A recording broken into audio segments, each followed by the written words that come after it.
What does it take to make workshops work? And how can we facilitate collaboration that sticks and leads to results? My name is Miriam Hartness, and with the Workshops Work podcast, I'm on the mission to find the magic ingredients that make workshops work. Today with me on the show is Michael Zipursky, and we speak about building a facilitation or consulting or coaching business. So this is the perfect show if you are a freelance facilitator or if you're building a facilitation business. So stay tuned. And by the way, if you don't have pen and paper at hand to take your own notes, scroll down to the show notes to download my free one-page summary. And now, lean back to be inspired. Hello, Michael. Welcome to the show. Great to be with you. I hope this is recording now on Zoom. Oh, okay. I thought we started. Yes. Great to have you here. I've been on your show, very successful podcast where you interview other consultants. And I was intrigued by the work that you do. And so I'm looking forward to have a conversation with you, maybe not so much about facilitation, but about consulting and building a consulting business. Sure. And I still start with the same question. Do you call yourself a facilitator? No, I do not. Do you want to know what I call myself? I would love to. And what you understand by facilitation, that you're so clear that you're not doing, that you're not calling yourself like it. Well, I'll first say that what I refer to myself has changed over the years. So I've always called myself Michael, which is my name. So that's the one constant, luckily. But in terms of a title or how I kind of describe what I do, that has changed over the years. There's always been an element of business owner, because I started my first business with my cousin, Sam, 23, maybe going on almost 24 years ago. So at a pretty young age. And so that I've always had that. But in terms of that, probably changed as we started focusing more on consulting. So I would then, if somebody said, what do you do? I'd say I'm a marketing consultant, because I really focused around the area of marketing. And sometimes when I'm crossing the border, just to confuse people, when they say, what do you do? I say I'm a consultant, which people don't know what to do with. Like, they just have no idea what does that actually mean, because it really could mean a lot of different things. So it's always fun to say that. And the joke in the family is, for many years, no one really knew what I did. Like they thought something online, but beyond that, they had no real clue. So today I work with consultants, I coach consultants, but really what I think of myself these days, because my role has shifted as our team has grown, as we have built out more frameworks and systems for our own coaches and our team to work directly with clients. I'm, kind of a business owner, and I work with other businesses who happen to be consultants. And so I spend a lot of my time thinking now more about leadership, more about how to support our team as best as possible. My title probably somewhere says CEO, but at this size of a company, again, what does that really mean? So for me, it's just thinking more about leadership, but how can I make sure that I'm acting and behaving and, moving things forward the way that hopefully encourages others to do something similar. But most importantly, I'm just trying to support our team and our clients as best as possible. Yeah. Thank you for these distinctions. And I find it fascinating what you said about how you introduced yourself as consultant and nobody knew what to do with this. And I think many in the audience will kind of smirk at that, because I had to laugh, because it's exactly what happens to facilitators most of the time. When I introduce myself as a facilitator, everyone goes like, what?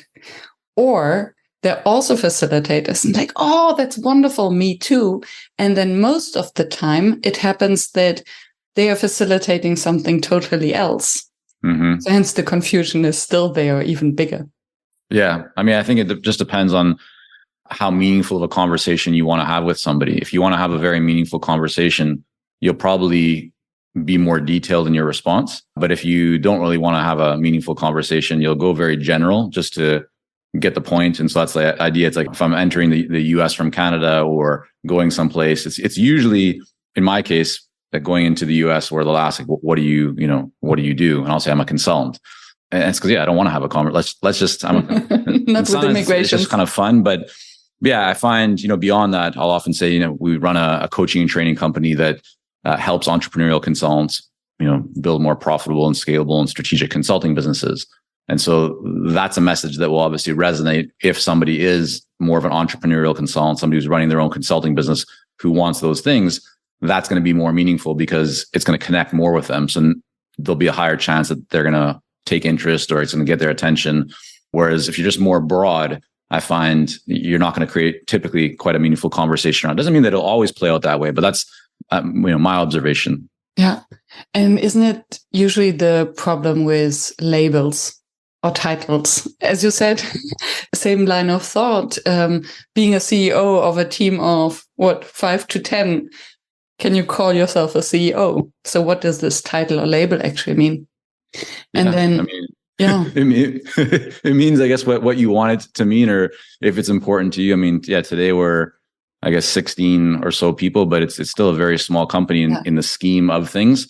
And more often when someone says, like, what's your role in the company? I'll just say, I'm a co-founder. It's a company that I started 13 years ago with my cousin Sam, and that's about it. Beautiful.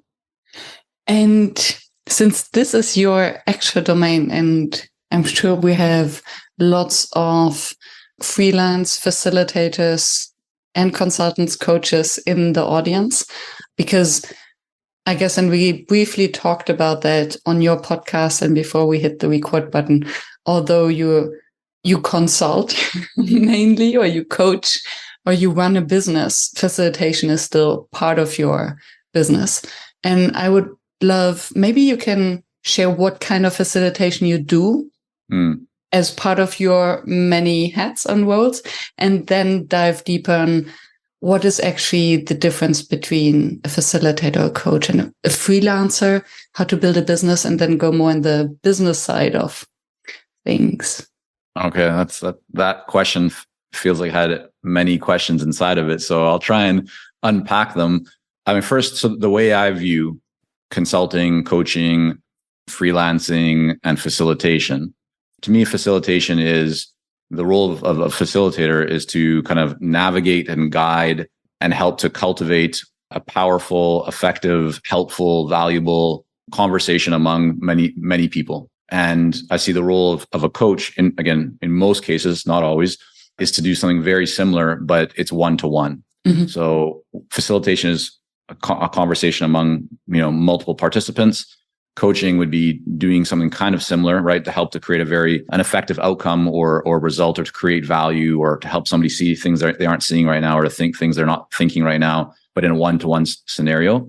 And then consulting is providing your perspectives, your advice, your recommendations based on your experience and expertise, but also based on, in most cases, starting off with doing an analysis, or really kind of looking at trying to identify what is really going on, and then giving direction as to how can you best solve that problem or achieve that outcome. Whereas in kind of the more mainstream, or the typical way of thinking about coaching, you ask questions to try and get the person you're coaching to see the answers themselves. Whereas in consulting, there are elements of that. Like, you have to ask a lot of questions. And in fact, to be a successful consultant, it's critical that you know how to ask really deep, meaningful questions.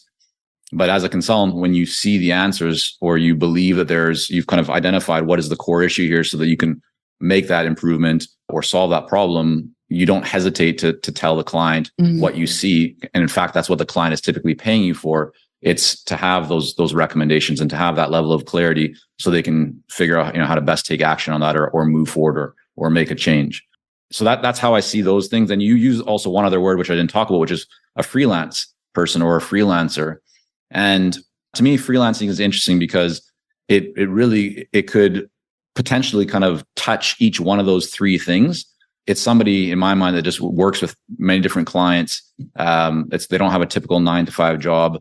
But to me, a freelancer and a contractor are very similar. And I typically define those from what we call an entrepreneurial consultant, because you can be very good at something and you can do the work, right? You can deliver on that work. So let's say a client comes to you and says, we need help to develop a plan, or we need help to solve this technology problem, or we need a website, or we need a brochure, or whatever it might be, you would call upon somebody, and if they just deliver their expertise, right, they just help to solve that one problem, or whatever the outcome is that you want, and then they kind of go on to the next piece of work. To me, that is, you can call them a contractor, you can call them a freelancer, you could even call them a consultant, but they're not what we call as an entrepreneurial consultant, because their focus is not actually building their business. The focus is just doing the work.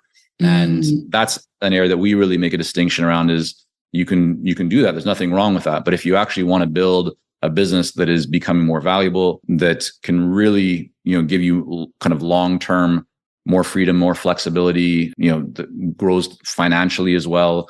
And ultimately, if you want to get to a place where you can be earning more and more money, or creating more and more value without your day-to-day direct involvement, that's building a business. It's not just doing the work. Yeah. What I hear in that is the freelancer, whether you're a freelance facilitator, freelance coach, or freelance bricklayer, you have to do the work in order to earn money. If you don't get up to do the work, to work for a client, you don't earn money. Whereas an entrepreneur earns money by delegation, or while they sleep, basically. Yeah. And what I heard from the distinction between the facilitator, the consultant, and the coach, and maybe it makes sense, maybe it doesn't make sense to you, but it's also in the preparation. So the facilitator would prepare by laying out a process. The consultant prepares by asking questions to understand what the case is, but then also to getting information and putting together knowledge to deliver a solution, or to guide a conversation.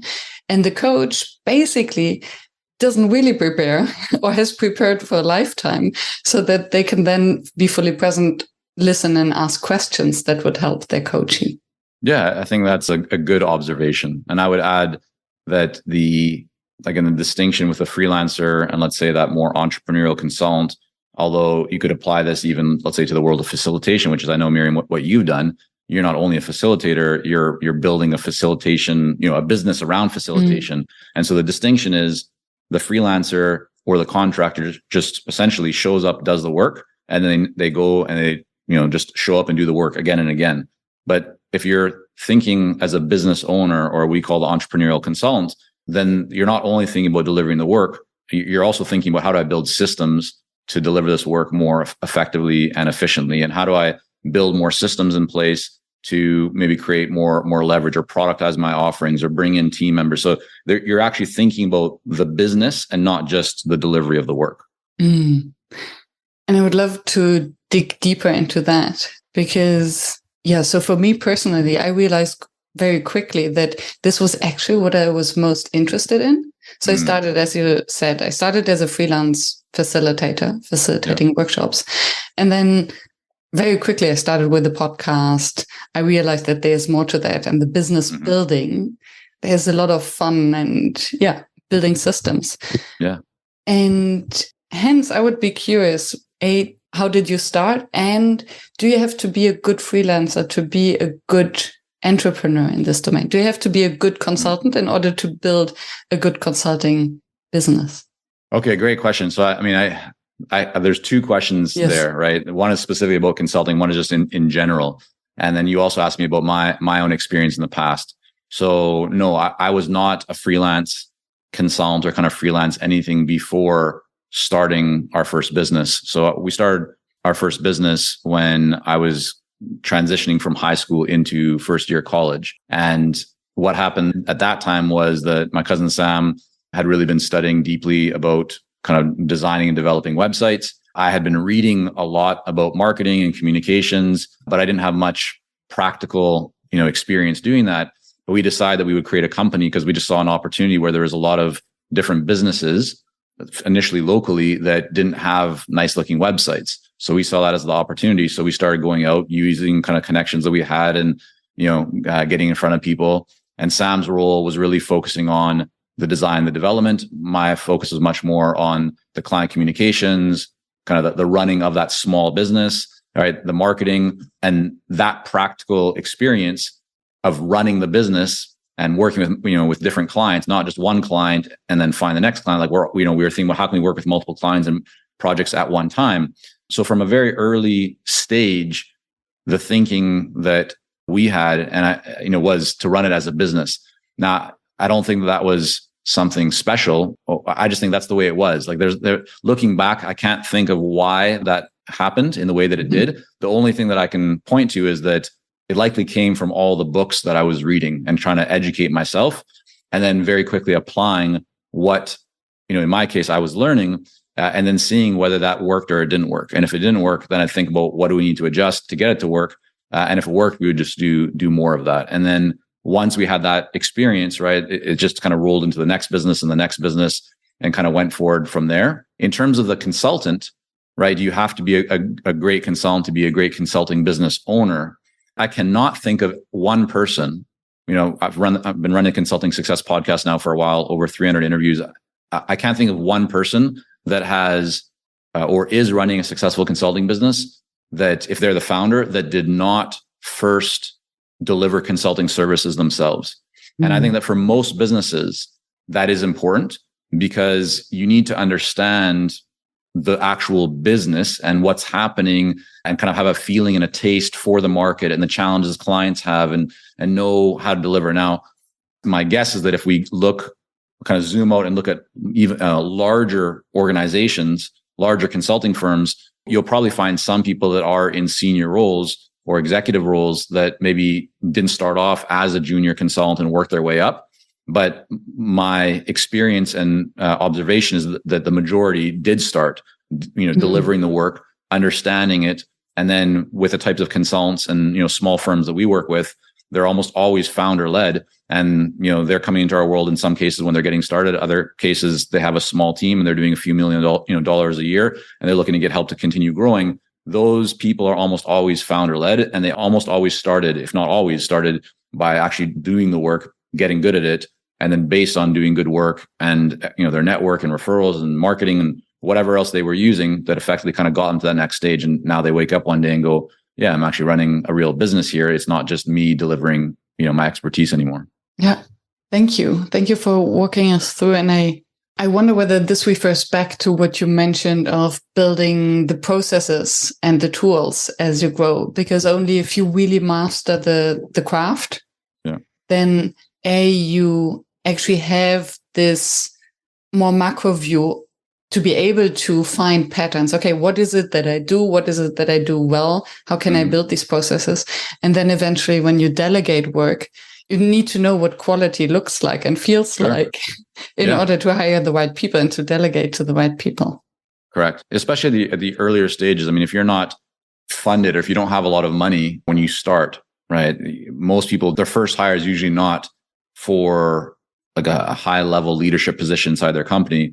It's typically, I need an assistant, and then maybe I need somebody else to help me to deliver the work, and I have a few of those people, and now maybe I need somebody to help with the operations or the management, right? And as time goes on, you hire for more senior roles as they become more necessary. But at the early stages, it's not usually necessary to say, I'm going to hire somebody to do management operations, and I'm just going to continue doing all of the delivery myself. If you're the founder, that's usually not the case. You're usually trying to find ways to extract yourself from some of the day-to-day.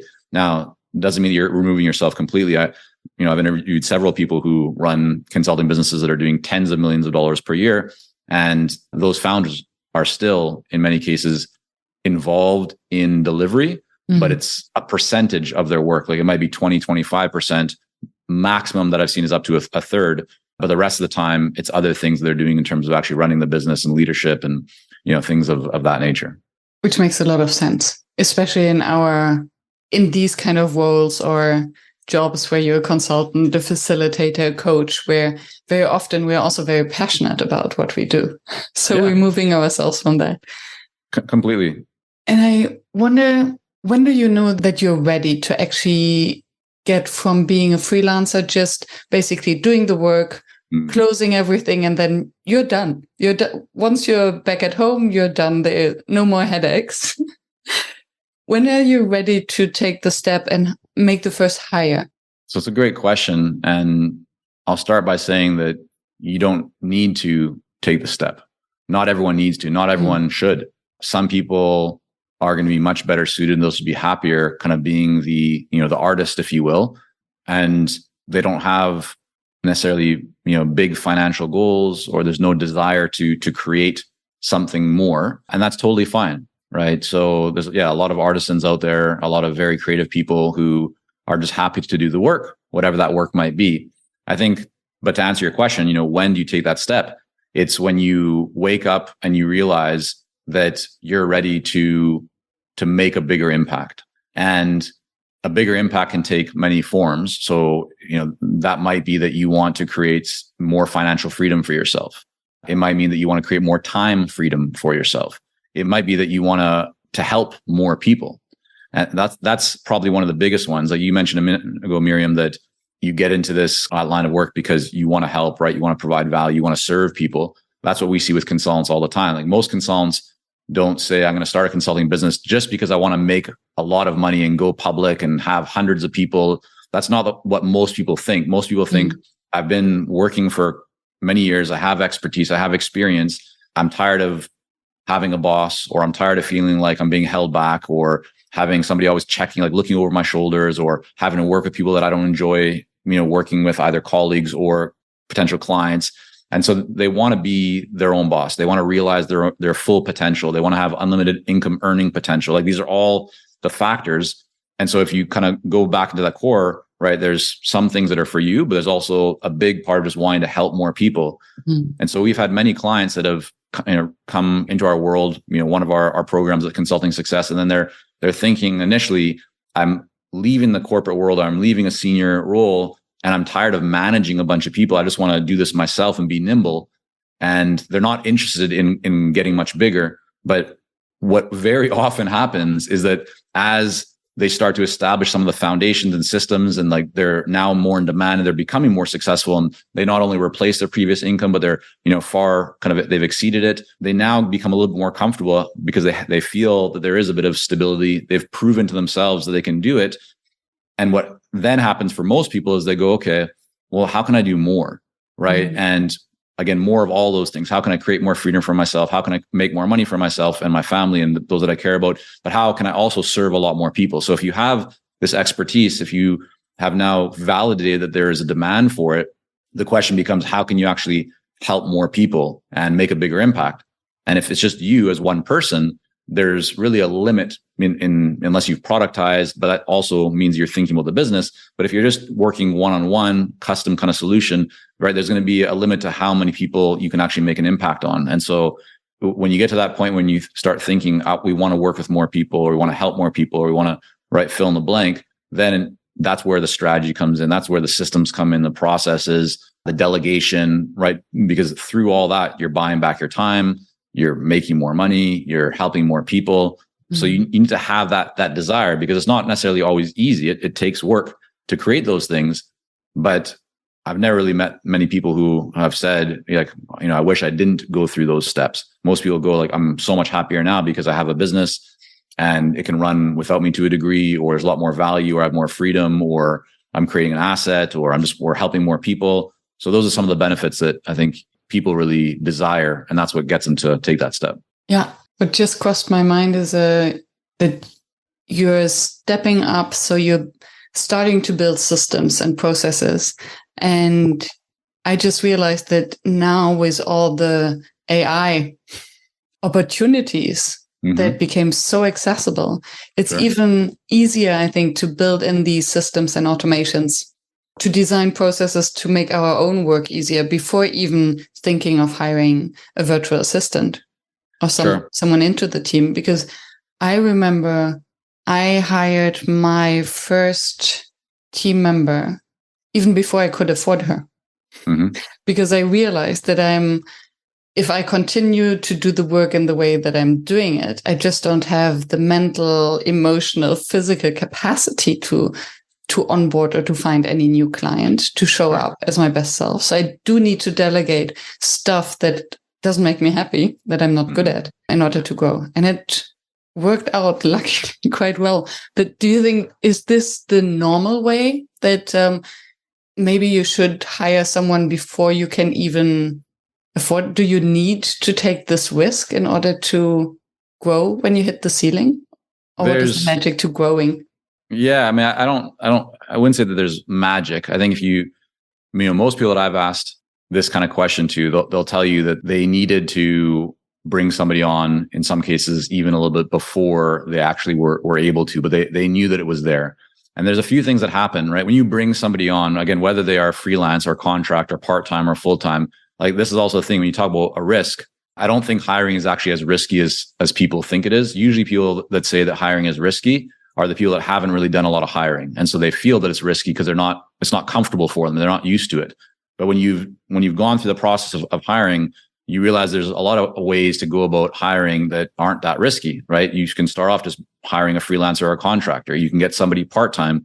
And in many cases, then that gives you the opportunity to see how do they work? Do they deliver? Is it a good, experience, good shared values? And then from there, it can become something much more. The other thing is, let's just say that you're bringing on somebody who, is relatively experienced. Maybe you're paying them $80,000 a year. Well, you're not paying them $80,000 on day one, right? Like you're gonna make them a payment either once a month or every 2 weeks, and so you'll know pretty quickly, right, whether this was a good decision. And so if it's not like you've paid $80,000 and you've lost it. You've paid a percentage of that, and that's a learning experience. And now you'll become stronger next.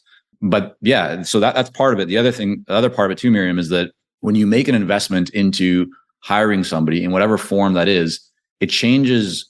I can't say that it changes your brain chemistry because I haven't done the studies to say that, but I believe that something changes in your mindset, right? When you have now that additional capacity because you can take something on, you show up differently in the world because you're going to have conversations with people now knowing inside that you actually have the greater capacity to take more on or to do more, which means that you start acting differently and thinking differently and talking differently because you're not the same as you were before. You've made a decision that has changed your potential and your ability.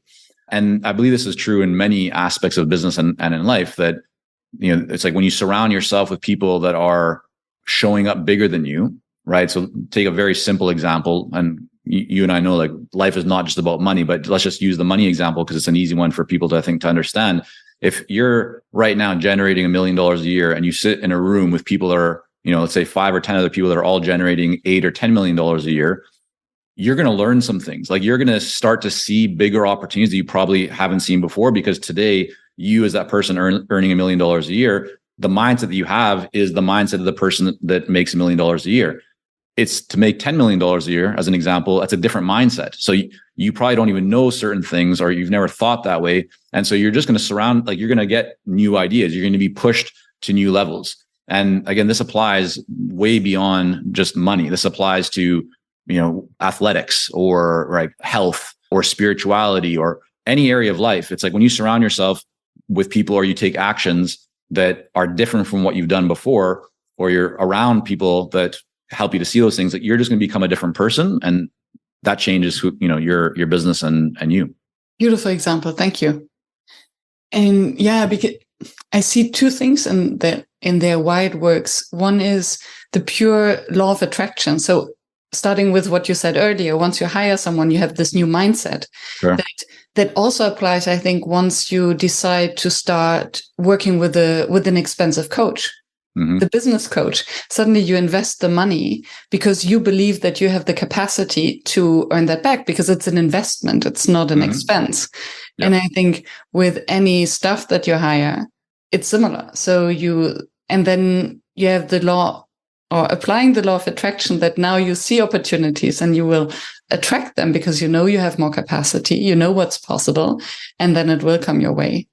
And I think there's one other thing that, if you don't mind, I'll add to that, which is that when you make a big investment into yourself, let's say working, with a coach or whatever it might be, you now have a lot more on the line. You've made a big investment. Yeah. So you're most likely to take much bigger action, right? Or just take more consistent action than you would if you, let's say, pay somebody $100. I mean, right, someplace in the world that's a lot of money, but like if you just don't show up or you don't take actions, like not that big of a deal. But if you've invested $10,000 or $50,000, like you're going to very much make sure that you take action or do whatever is necessary, because you have a lot more on the line. And I think that's a really interesting kind of piece for any business owner, any facilitator or business owner to think about. Most often, the clients that pay you the least, tend to also be those that are a bit more of a headache, because they require just the same amount of service and touch points and support, and in many cases a lot more, because they are earlier stage, or in just even in their mindset. Right? They're not as mature in their mindset compared to somebody who's willing to invest a lot more. They're more serious, right? They typically see a very clear ROI. Like, they don't need to be hand-holded as much. They know that when things turn out the way they want, or they make progress, it'll be very well worth it for them. And so if you're right now charging very low fees, you're probably attracting a lower type of clientele. And I don't mean that in a derogatory or rude way, but low fees tend to attract, right, a lower quality or caliber of person. And I mean, like, how serious they are about whatever they're looking to accomplish. Because when you charge someone a much higher fee, again, they're going to show up, being serious about getting that result and following your recommendations. Otherwise, they wouldn't have paid that amount of money. And so now you've actually increased your chances of success. And that's in service of the client, because if they've invested more, right, they're going to take more action, which means that any advice you give them or any work that you do with them, they're going to appreciate a lot more, because they're going to see the benefit of it at a much higher percentage than somebody who's not paying that much. Yes. To all of that. I'm glad that you mentioned that it goes both ways. So us making the commitment to ourselves to put in the investment helps us to show up, to do the work, and then to make it back. But also the clients we work with. Because as you said, those who are not willing to invest in us, in the service provider, they won't prepare as well as either. And usually these are the ones that feel better micromanaging, because actually then they want to do the work. Mm-hmm. Because somehow there's trust lacking that the work will be done in the way that they need it. Yeah. Agree. And I want to maybe go back a few steps, because I can imagine that some now sit in the audience and are like, well, it's fantastic that you talk about attracting the next 50 clients and outsourcing and hiring. But how do I find actually the first clients? So when they just start off, and with your background in marketing and having interviewed 300 successful consulting business owners? Yeah, something along those lines. Yeah. How much is marketing? And what does marketing or self-branding even look like? And how much is just doing the work and showing up with quality? Yeah, great question. So first of all, doing great work is a requirement, right? It's like having a good product can help you to generate not only initial business, but follow-on business. If you have a bad product, even the best marketing is not going to help you, because even if somebody buys it once, they're not going to buy it again, and they're not going to talk about it in a very positive way. And so that's short term, right? Everything that we do, everything that we work with our clients on, it's always thinking about what's going to create a benefit for the long term, right? For you, for your clients, for communities that you serve, or the marketplace, or whatever is important to you. So what we see pretty consistently is, in fact, we do different surveys and studies at Consulting Success. 50% of a consultant's first client tends to be, or I shouldn't say tends to be, is a past employer. So now it doesn't mean that it's the one they just left, but it's at a past employer they had at one point. Is for 50%, for half of all consultants, that becomes their first client. And for a lot of consultants, their initial client base, their first few clients, will come from their network and referrals. So for some, and for quite a few, they will be able to get things going just by getting in front of their network and referrals. A lot of people still struggle with that, because even if they have a network, they don't know what to say to their network. They don't actually even know, like, what should their focus be? Who should their ideal client be? How can they put out a message that succinctly kind of explains what they do and who they do it for and how they help? So for some that are early stage, we help them with that whole piece, because you want to feel confident and clear on what you're actually doing, what you're offering, so that you can go out and have those conversations. And we see that, like, very, very clearly. It's easy to identify that people who do get initial business from their network and referrals, they have no problem explaining who they work with, how they work, what result they create. So you want to have that in place to feel confident to go out, because then when you do, then people will be able to say, yeah, talk to this person, or actually we can benefit from that. So that's initially. But what we also see very consistently, this is almost inevitable, that for the vast majority of consultants, at one point, that kind of referral well, right, the stream of opportunity leads and business that came from the people that they already know, that well, kind of starts to dry up. And they either don't get as many referrals or leads or conversations or activity as they used to. And so it starts to kind of, trickle, and almost like they can see like the end is coming to that flow. It's not as consistent as it was before. And in other cases, it's the realization for the business owner, for the consultant, that they know they want to get to that next level. Like they see there's much greater potential, more opportunity, and they know that just relying on even the same amount of lead flow and that came to them before is not going to get them there. So whether that referral well is starting to dry up, or whether you just want to get to that next level, it's again inevitable that at some point you're going to need to kind of start marketing, because that's again marketing. You asked what does marketing look like? Well, in the consulting business, this would be true as well, in facilitation and coaching in most ways. When you talk B2B, right, very different from B2C. So B2C is business to consumer. The way that you market and sell, for example, like a glass or a bottle of water, right? People will buy that without having a conversation, right? They can just see something online or go down the aisle in a store and they'll just buy it, right? If the brand is there or the price is right or whatever, they'll just buy it they don't need a conversation. But when you're doing B2B, or what I'm starting to refer to as B2O, like so business to organization, because that could be a nonprofit or a for-profit, it can be small business or organization, or a multi-billion-dollar one.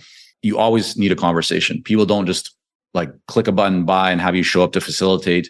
At least from what I know, like usually there's going to be a conversation required, and that's because the investment is significant, right? It's usually going to be tens of thousands, if not hundreds of thousands, or millions of dollars or euros or whatever currency you work in.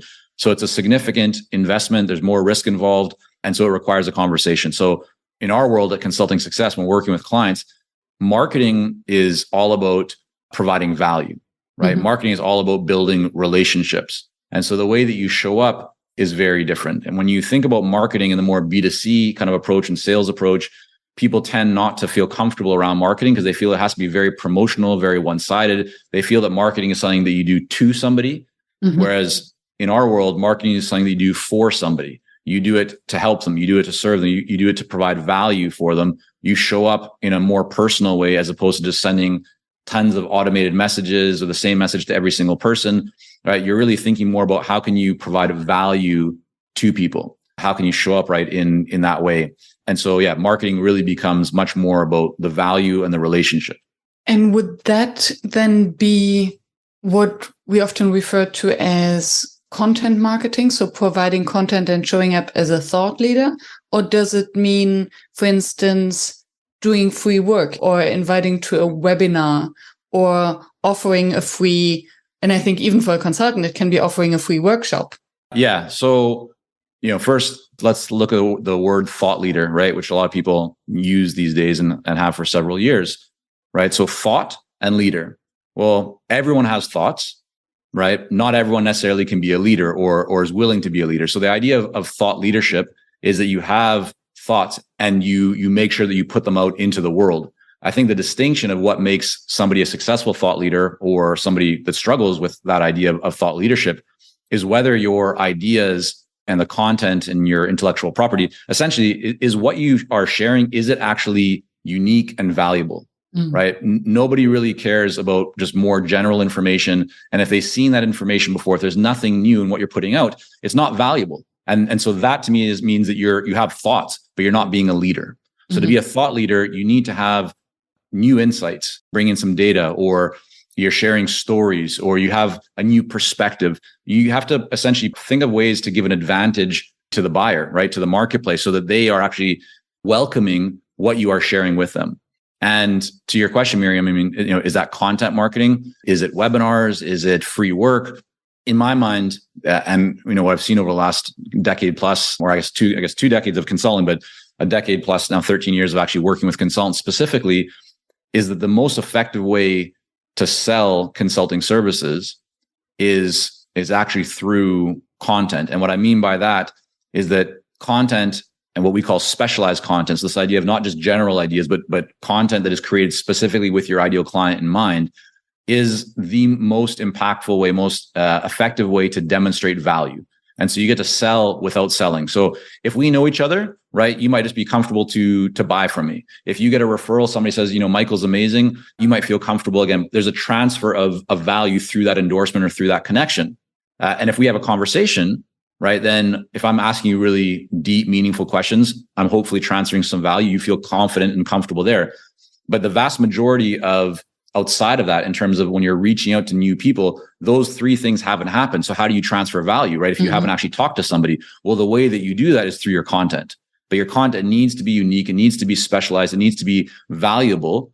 And if you put yourself in the position of a buyer who's consuming your content, meaning maybe they're reading an article that you wrote someplace, or they hear you give a talk, whether it's, in person at a conference or an event, or maybe through a trade association or an industry association, and it's delivered as a webinar or online or an executive briefing, you're delivering as long, again, as the content, the ideas, and what you're sharing is valuable to that buyer. You don't need to sell because they're consuming that content, again, whatever format it's in, and they can't help but think to themselves, well, this person really understands this topic.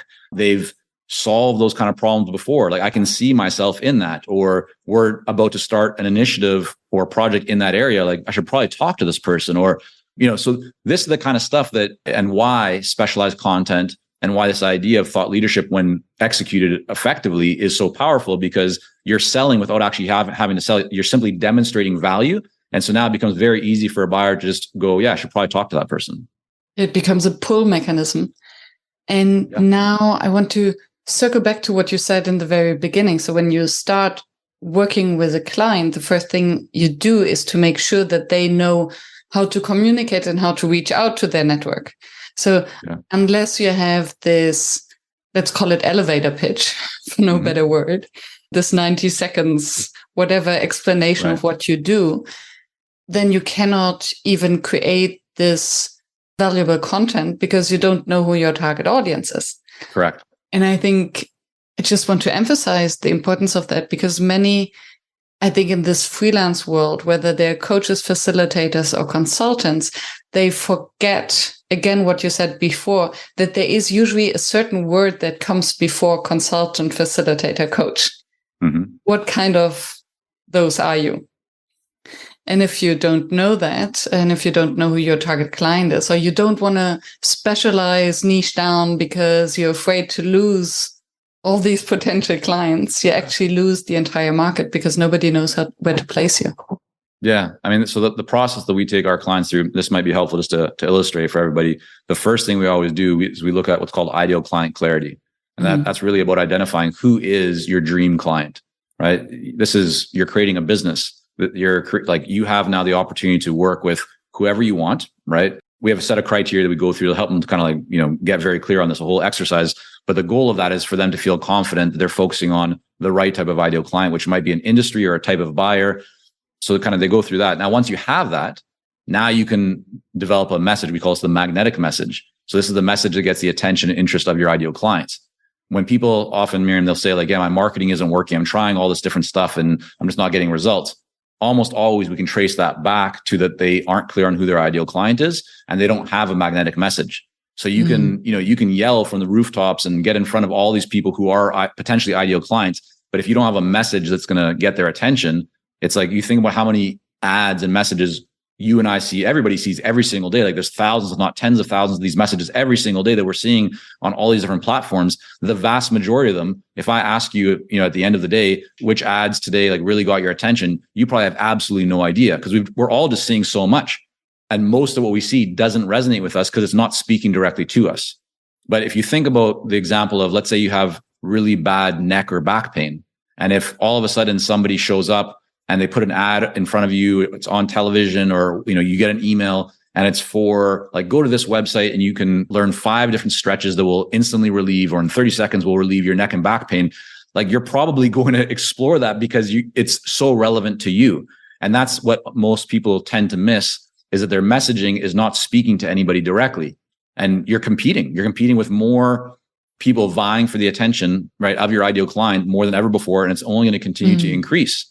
So the message needs to be specific to that ideal client. Once you have that, now you can start to reach out. You can, send what we call network reactivation, different emails and messages to prospective ideal clients or people that might be able to refer you to your ideal client. But you can do that with confidence and typically seeing a really good result because you're identifying specifically who you actually want to, target and help and engage with. And now it becomes easy for people to either refer you business or to say, yeah, that sounds like me. We should have a conversation. Yeah. And then coming back to what you said earlier, you can only build such a business if you're really good in what you do, because only then you really understand what the problems or the pains for this magnetic message. I love the term magnetic message. It attracts all the leads. So magnetic. Yeah, exactly. Only then you can actually refer to it, put it in their words, and provide a quick fix so that you can build the trust that you need in order to sell your service, because it's a trust business. Yeah. And this is also why many people, when they want to kind of offload their marketing or lead generation to, lead generation companies or other marketing companies or agencies, why they tend to be very disappointed and not see results. It's because essentially what you're saying to, let's say, that agency or whoever you're delegating this to, you're asking them to learn about your marketplace. And so if you don't already know enough about your market, it's very hard. So at the early stages for them to get results, because they don't know your market that well. And so they need time. Typically it can be, many months to test a lot of different things to try and get something that actually resonates. And for most entrepreneurs, they don't have the patience or in some cases the budget to wait that long. And so they cut pretty quickly, seeing, kind of dismal results. And what our recommendation generally is, do this work initially yourself, go to the market, see what's working, validate, have conversations, adjust. Then once you get to a place where your business has actually validated, there's demand, there's some good traction, you're winning business, you're starting to build your pipeline, then you might consider to delegate or bring in an agency or something else, because you can already say, here's what's working. Here's what my clients and buyers want. Like, you already have that intelligence, which then makes the marketing and scaling that up a lot easier. But doing it without that kind of knowledge and understanding is very challenging. Yeah. Yeah. And trusting someone that they know it better than you. Yeah. Is, throwing spaghettis against the wall and seeing what sticks. Correct. Yeah. It can be very messy. What do you think of free work? And I'm asking because so there are many different types of free work. And I know from certain facilitators, or at least in the facilitation community, it's quite normal to offer free workshops to other communities. So this is one type of free work. But then there's also the free work that you can offer actually to clients and say, okay, you get the first session for free to learn for yourself. So the former, I mean, that first example, I would look at that and kind of almost put that in like the marketing department. So let's say you go and you want to get, you've been offered to give a talk at an association, a group, whatever. If your ideal clients are inside of that room or online in the audience, then that's marketing, right? And so even if you don't get paid to deliver that talk, if you're a business, if you have, something that you can offer to those people afterwards, then you might deliver that talk for free, but maybe you land one client and it's worth $30,000 or whatever that number is. And so it makes sense that you didn't try and make $2,000 or $5,000 on that talk. Now, if your business is speaking, or that's like a real revenue, channel for you, then yeah, you're going to be charging, $5,000 to $50,000 or more in some cases, depending on like who you are and, your level of kind of penetration into that market and visibility and so forth. But for most people on that front, no issue there. I think that makes complete sense to view those kind of opportunities as marketing. The one distinction or one note that I would really just encourage people to kind of like underline and look at is, are your ideal clients likely to be in that room?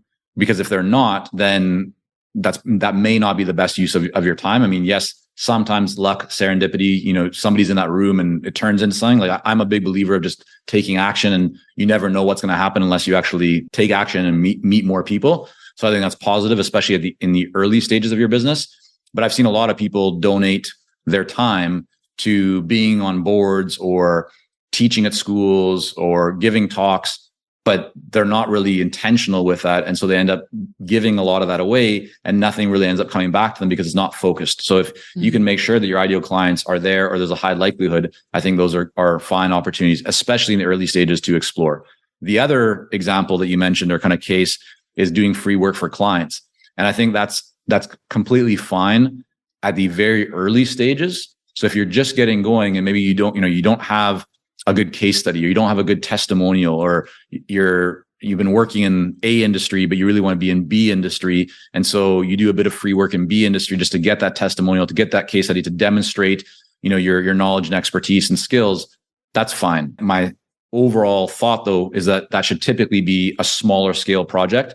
So let's just say that your typical engagement runs 6 months. You'd find a way to maybe make that first one, 2 weeks or 4 weeks, and use that as a bit of a case to prove that you can actually deliver on what you say that you can. And then the other thing around that, it ties into this as well, into that last point, is that you can, from a billing perspective, you can say to the buyer and in your invoice, and of course, nothing that I'm sharing here is legal or financial advice. It's just based on my experiences and what I've seen work for many others.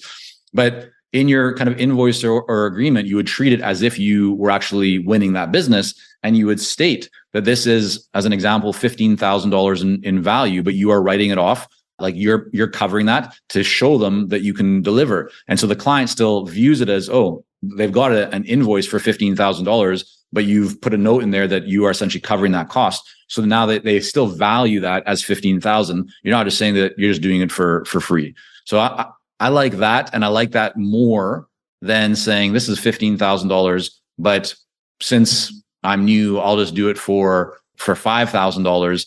To me, the discount thing, I don't feel as comfortable with that. I don't think that's as strong of a positioning to say to somebody, hey, I'll do this for less because I'm not as experienced. I'd rather just say, I'm just going to cover this completely. Let me demonstrate. That's how confident I am that I can, hit this out of the park or really help you to make progress or gain greater clarity. So I'll just cover this first stage. There's 5 stages. I'll do the first part for you completely free, but here's what it would typically be in terms of value. That's how I would kind of think about it. I love that, because it states the value also brings clarity that if the client wants to continue to work with you, there's full transparency on how much this would actually cost. And yeah, the discount is a funky thing. And as you say, it sounds almost as you're dismissing the wheel price if suddenly it's possible to get it cheaper. So what is the value of the wheel price if the discount is there? Yeah. What is the biggest mistake a starting consultant, entrepreneur, consultant or coach or facilitator can make in their career? Yeah. Well, I'll speak to the world of consulting because it's really where I have the most personal experience. And we've started to kind of nibble at this a little bit on the edges, but it's that people don't have real clarity. They haven't truly defined who their ideal client is and what this is the key. They haven't defined what they want to be known for. And so if you don't define what you want to be known for, then you're essentially asking the market to define you. And they may define you in a way that actually isn't what you want to be known as. So the more specific that you can be and intentional around who your ideal client is, what your specialization is, what value you really want to create, what kind of things you do and what kind of things you don't do, the more of those kind of parameters that you can set and then communicate, then that's how it's going to help you to establish what you want to be known for. And a big part of that, though, is not just saying it, it's also showing it. And the showing it comes through what we call, again, specialized content. It's through putting ideas out there that are valuable. It's one thing for me to say, like, yeah, I'm a really great business owner. Sure. Like, maybe you'll take my word for it. Maybe you won't. But if I can put out content that demonstrates that I am an accomplished entrepreneur and that I've achieved these things or had these successes, and like, if I can, again, demonstrate that, then you don't need to believe my words. You can see it through what I'm sharing, right? But what I'm sharing has to be valuable enough that I don't need to persuade you that it's the truth. You need to essentially, the goal is that you persuade yourself through what I'm sharing, that you now feel, oh, wow, this person really knows what they're talking about in this specific area. Yeah. But most people don't even decide what is the area. And so they end up going very, very broad and just saying, like, yeah, I can do X for, A, B, C, D types of people. And now you're not really connecting with anybody because you're casting such a wide net. Yeah. Knowing what you want to be known for, that's magic. And it reminds me of something that I was once advised, that you have to be clear in your messaging, that when your friends are going to a pub or a bar and meet your ideal client, and this person tells them about their problem, you want your friend or whoever to say, you should talk to Michael. Yeah. Yeah. And what is it that their potential ideal client needs to tell their friend or contact to be referred to? I mean, most people that probably don't really know what you do in general, right? And so this is the whole thing, is the clearer that you can be about who you work with and how you help them and what results you create for them. Like the more focused you are and the more that you communicate that to people, the more opportunities you're creating for people to talk about you or to introduce you or to send you a referral, right? To reach out to you. So it's really critical. And it also is, this is the hard part. It's counterintuitive because in the world of consulting, when you bring all these years of different skills you've developed, all these years of working with different kinds of organizations or in different industries, the challenge that people have is that your mind is telling you, I bring this really diverse knowledge and I can help all these kinds of people, and isn't more better? Well, it's in fact not, right? If you look at the companies that tend to grow or see the greatest kind of success, their growth and the scaling and so forth comes from subtraction, not from addition. It's about removing things, not adding things. And the reason for that, when you kind of really study it, it becomes very apparent, which is that if you're adding more and more stuff, it's just harder to be known for any one thing because you're adding more and more. But if you're taking away, and if you're just saying, this is the bullseye, this is what I want to be known for, this is the one area that I specialize in, this is the type of market or industry or type of client that I have a background or I want to really focus on. Well, now you can become known around that and your content can support that. But if you're going broad, then you're going to lose the potential power that comes from concentration. Yeah. And I think this is even, thank you for sharing that. And I think it's even backed by behavioral science or marketing research, because I remember that there was research showing that if you have a product in 3 different variations or in 3 different colors, you go, which color do I want? Sure. Whereas if there are many different products, you think, do I actually want one of those products? Yeah. So the brain reacts very differently. And that's why also the 3 tiers in pricing work so well. Yeah. So 3 tiers, like in pricing, you said 3 tiers work very well because of the concept called anchoring, right? In psychology, there's a book related to this topic called The Paradox of Choice, which essentially says that the more options or the more choice you give people, the more kind of confused they tend to be and the more unhappy that they are. And it's funny, like when you travel the world, I think one of these examples is like you often go to places, or if you ever been to a place where people tend to be poor, or they don't have as much, material or as many material things as you or your society have, but they're always like, they tend to be smiling and happier people. I know I've experienced this when I've been in Southeast Asia, for example, like in Vietnam or Thailand, or just people like are happy and smiling and joking. And then you go to, let's say, somewhere in North America or in Europe, and people may not be as happy. And of course, that's a bit stereotypical and it's certainly not all encompassing, but I have certainly noticed that the more you sometimes give somebody, right, the less happy they are. So that's one side of it. But I think really what we're talking about is just from being known for something. It's if you try and put too much out there into the world to try and, cover all the ground and not lose anything. In fact, what you're doing is actually holding yourself back. Yeah. Yeah. And I wonder whether it's also about putting suddenly the responsibility of making sense and being focused on your potential client instead of delivering that already. So if I give my potential client a list of 100 services that they could buy from me, I ask them to know what they need. If I say, okay, this is what I do, then they can trust me that I can deliver it. And then in a first exploration call or whatsoever, I can then help them to differentiate. So a few examples of this. Let's say I give you a 100-page report. What do you do with it? Compared to, let's say, I give you a 10-page report. What's that? I put it in a drawer. Yeah, exactly. Right. So if I give you a 100-page report, you put it in the drawer. If I give you a 10-page report, you probably start reading it right away, right? More actionable. And another example, let's say that which is going to be, this has changed over time, but just for an image kind of to help maybe kind of get the point across. Imagine that you ask your computer to find one file on the whole computer, and you have 50,000 files, and you're saying, search the whole computer to find that one file, as opposed to saying, search for this one file inside this one folder. Which will you get a faster response? And so this to me is the example of when you want to get referrals. If you say to people, I work with business owners, or something like very general like that, what you're asking that person to do is to scan their whole mental hard drive. And that's going to take them a heck of a lot longer than if you just say, I work with executive directors of nonprofits that are typically, but like if you're very specific, now they just need to scan that one little file in that one little area of, do they know anyone in nonprofit, like executive directors? Yes, no, easy, done. So the more specific that you are, to your point, Miriam, the easier it becomes for people to actually help you or to identify, because you've established those parameters. Whereas if you give them something very big and broad, you're putting the onus on them and you're making them do all the work. And the other thing too that comes from this is, if you're more of a generalist as opposed to a specialist, right? In society, most societies in the world, which tends to be perceived as a greater expert or to have more authority or to be able to command more value, right? So you have a general doctor, family doctor, let's say, compared to a brain surgeon.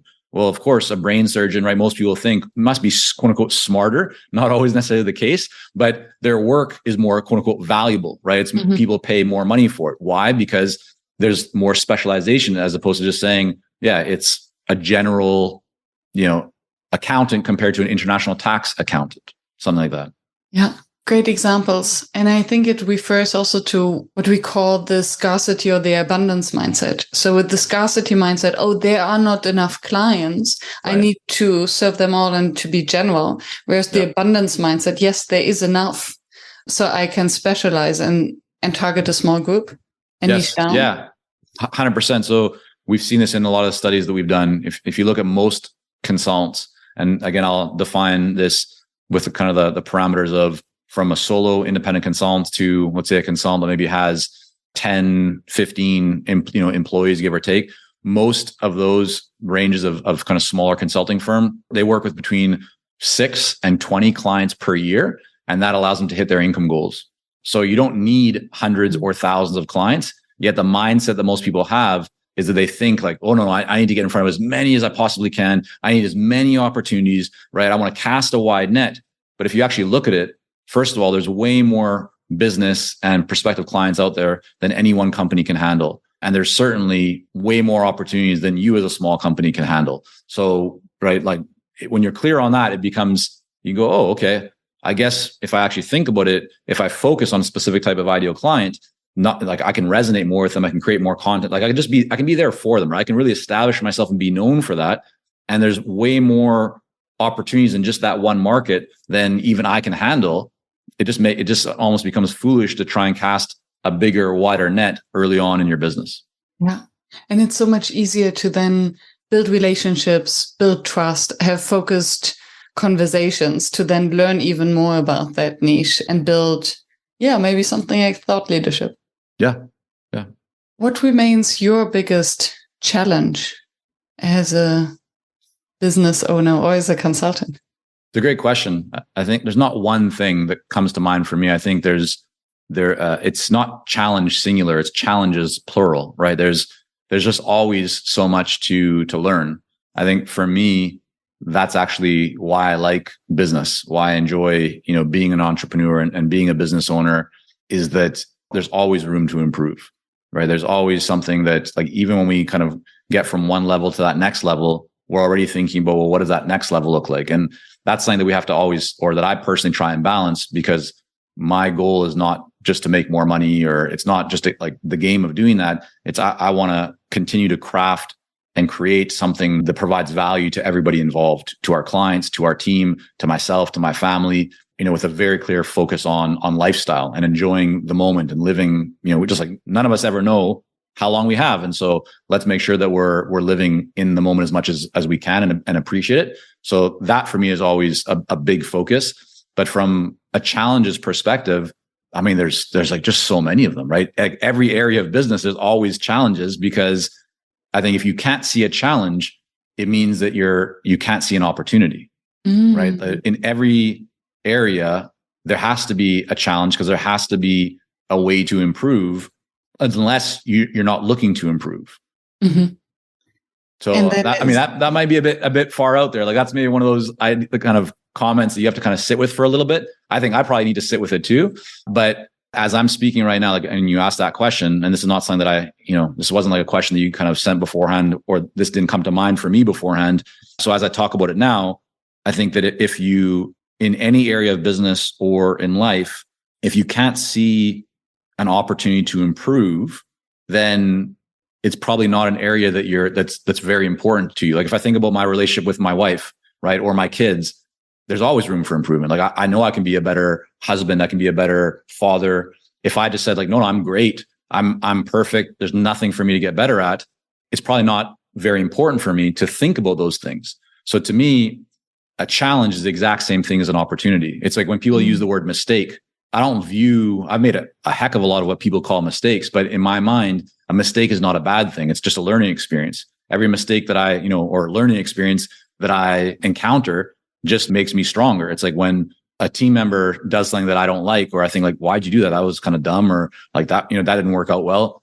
But in my mind, I go, okay, well, that's fine. Like as long as we're learning from that, then we're all going to get better. And the goal of what we're doing here is just for all of us to continually get better and enjoy the journey and, enjoy the work that we're doing as we continually work towards getting better together.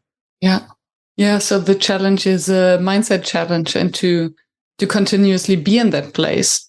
And I think that's, okay, this could be then be an entire different conversation, how to create space for yourself to actually have that mindset. Because I think we all know it, and I assume that you're no exception because you're human. But if we are stressed, if we are overwhelmed, if we're in a bad place, then we might not see this mistake as a challenge and learning opportunity, and be Completely. grateful that we have challenges in our marriage because it is important to us. Yeah.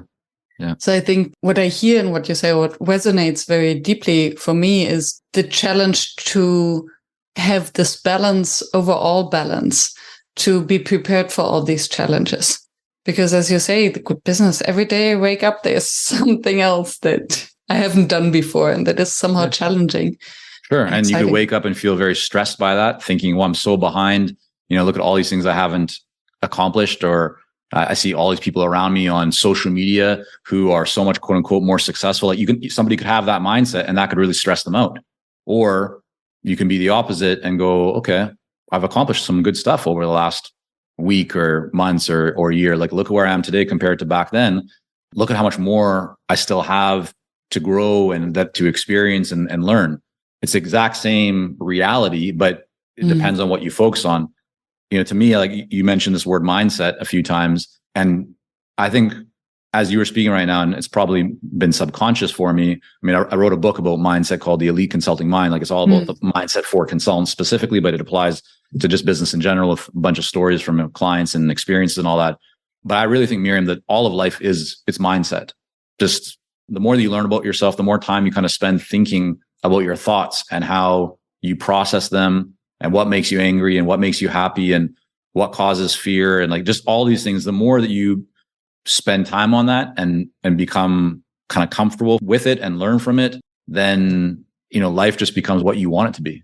Yes. Especially if you're in a people's business, if you're working with other humans, if you're providing these services, then it is through our mindset and how we rest in ourselves that we don't get triggered, that we can communicate clearly, that we don't have these confrontations that are unnecessary.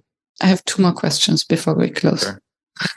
One is, and I would bite my butt if I didn't ask, as a podcast host with 300 episodes, because I get asked the question a lot, and I would be curious in your answer. To what extent was the podcast a vehicle, a door opener for your business success? And would you still, follow-up question, would you still recommend people nowadays to still start a podcast? Okay. So first part, in the early days, we did not see a real benefit, like a financial business kind of result or benefit from it. And so if we go actually back many, many years, we had version 1 of the podcast and we stopped it after a few years because we were looking at like spending all this time and we're just kind of comparing this to other areas we were spending time in the business and other areas seem to be producing better results. So we just said, let's focus on what's working and not as much on what isn't. What was interesting though, is then a couple of years or so went by and I just had this feeling that the podcast needed to come back. But I said to the team, and this time it was a much smaller team, I said, the only way that like we're going to restart this podcast is if we have systems and processes in place for it. Like all I really want to do is a bit of research, but like show up and interview the guest. And that's it. I want everything else I don't want to touch. And so we did that. And then, fast forward now many years since that point, and I can tell you without a doubt that our podcast has a very positive impact on the business. And so, yes, it's a great asset. And, in our space, it's very popular and established. So now to the second part of your question, would I recommend somebody do it? And 100% yes, but there's like some big buts here, right? And I'll give you two of them. The first is that it should be something that you enjoy doing. So don't do it just because somebody else says that it's good for you to do if you're not going to enjoy it. You need to enjoy it, or you need to be open to learning to enjoy it. But if you're not going to, then don't even think about it. And that then connects directly to the second part of this, which is you need to come into it, or I would encourage you to come into it with a very long-term mindset. So a podcast is not one of these things where in most cases you do a podcast and you start seeing your business growing, and because that's what we experienced, right? My expectation was that we would start seeing results sooner, and it just didn't happen. But my belief, based on my own experience and talking to many other podcast hosts over the years, is that if you stick with it for the long term, then it's going to be very beneficial for your business and likely for you. And there's many different ways you can use a podcast. I mean, I know some people use their podcast, and we actually kind of help our clients with some of this at times, is that you can actually use a podcast to interview your ideal clients. So it can be a vehicle to getting in front of your ideal clients, which can actually be a very good business kind of development tool. Others, like for us, we don't do it that way. We just interview people who we think, okay, this is a successful consultant or somebody that can add an interesting kind of dimension for our audience. And there's no goal of that person becoming a client of ours. It's happened sometimes, but it's not intentional. We're really just thinking about our listeners and our audience and the community when we kind of decide who we're going to have on the podcast. Beautiful. So what I hear is there are basically two ways. Either your guests are your ideal client, or your audience is your ideal client. But it could be both, though. It could be both. Yeah. Yes. Which then again circles back. Do your homework. Know your ideal client. Niche down. 100%. I mean, yeah, like I don't think it would be a good idea, and somebody can prove me wrong on this, but I wouldn't recommend that somebody starts a podcast on like business right now, unless they're willing to figure out how to make that like the best podcast on business in general. It's just because there's so much competition. But if you create a podcast for, let's say, agriculture executives with a specific focus, well, yeah, you could probably stand out and be known for that because there isn't as much competition in that area. Yeah. So it all comes back to really identifying who's the dream client and who do you really want to serve and build around. And then you can start to figure out the best ways to create value for them. And a podcast might be one way. Maybe you're better on camera and you want to do YouTube videos. Maybe you're a social media person and you love that. And then you figure out a way to do that. Maybe you write articles, you give talks. Like there's a lot of different ways to demonstrate value and to put that in front of your ideal clients. But you first need to know who your ideal client is so you can figure out how you then get a message in front of them. Yeah. Thank you. I always ask the one question that I haven't asked, and I try to find a twist, and maybe I don't even need a twist. I ask it anyway. So the question is, how do you make a workshop fail? And I know that you don't do many workshops as such, but still you talked about helping your clients to find their ideal clients. Yeah. So we actually do quite a few workshops. I'd say I do less overall facilitation, although we run like a couple live masterminds a year for some of our clients. And so I'll facilitate that, or some weekly calls with clients. I'll facilitate some of those. But on the workshop front, I think the big thing that I always try and focus on is implementation. So I think a workshop where the person hosting the workshop is just giving information, but they're not providing an opportunity for people to implement, or they're not providing the opportunity for somebody to receive some ongoing support. Like if there's no mechanism for either direct implementation in that workshop or no mechanism for follow-up support, to me, that's where things fail. And I think the data supports that. I don't have the numbers, at my fingertips, but where I see a lot of both coaching and workshops and things of that nature really not create value is like, it's very common for somebody or people to be in a workshop or to be in some kind of an event, and they're so excited by the ideas and like they're just, they're jazzed up and energized and motivated. And then you talk to them even a few days later and like for sure the next week, and they've forgotten half of what they learned, if not more, and they've implemented almost nothing of it. And so to me, it's a workshop or any kind of education should not be a drug, right? It should not be something that just like makes you high and excited in that moment, and then there's no benefits long term. I think for me, as somebody who spends time, teaching and working with people and sharing ideas, the goal for me is not just to share an idea. The goal is to figure out how can we do this with a desire to really make an impact. And the impact really only happens when action is taken and implementation, right, is in place. So with all of our programs and the work that we do with clients, that we're always just trying to think, how can we make sure that we're not just giving information, but we're actually like the client is going to see transformation or to create transformation or to create a result or a positive outcome or progress. So those are the kinds of things we're trying to always engineer. A workshop shouldn't be a drug. Thank you so much, Michael. Hey, Miriam, thank you. I enjoy the conversation and always enjoy speaking with you. So thanks for having me on. And we'll put all the links to find you and your business and your podcast in the show notes. Thanks so much. Thank you. Thank you for staying tuned and for listening until the very end. I hope that you found the inspiration and the wisdom that you are looking for. And I hope that you will subscribe to the show so that you never miss any of the interviews with another inspiring facilitator from across the world. I'm devoted to continue this podcast and to deliver weekly an episode that maintains the quality that you expect and you deserve. And if you would like to help me to maintain this quality and to keep the podcast free, please help us. Visit workshops.work/support to make a small donation to keep the podcast free. Thank you so much. I hope to be in your ears next week.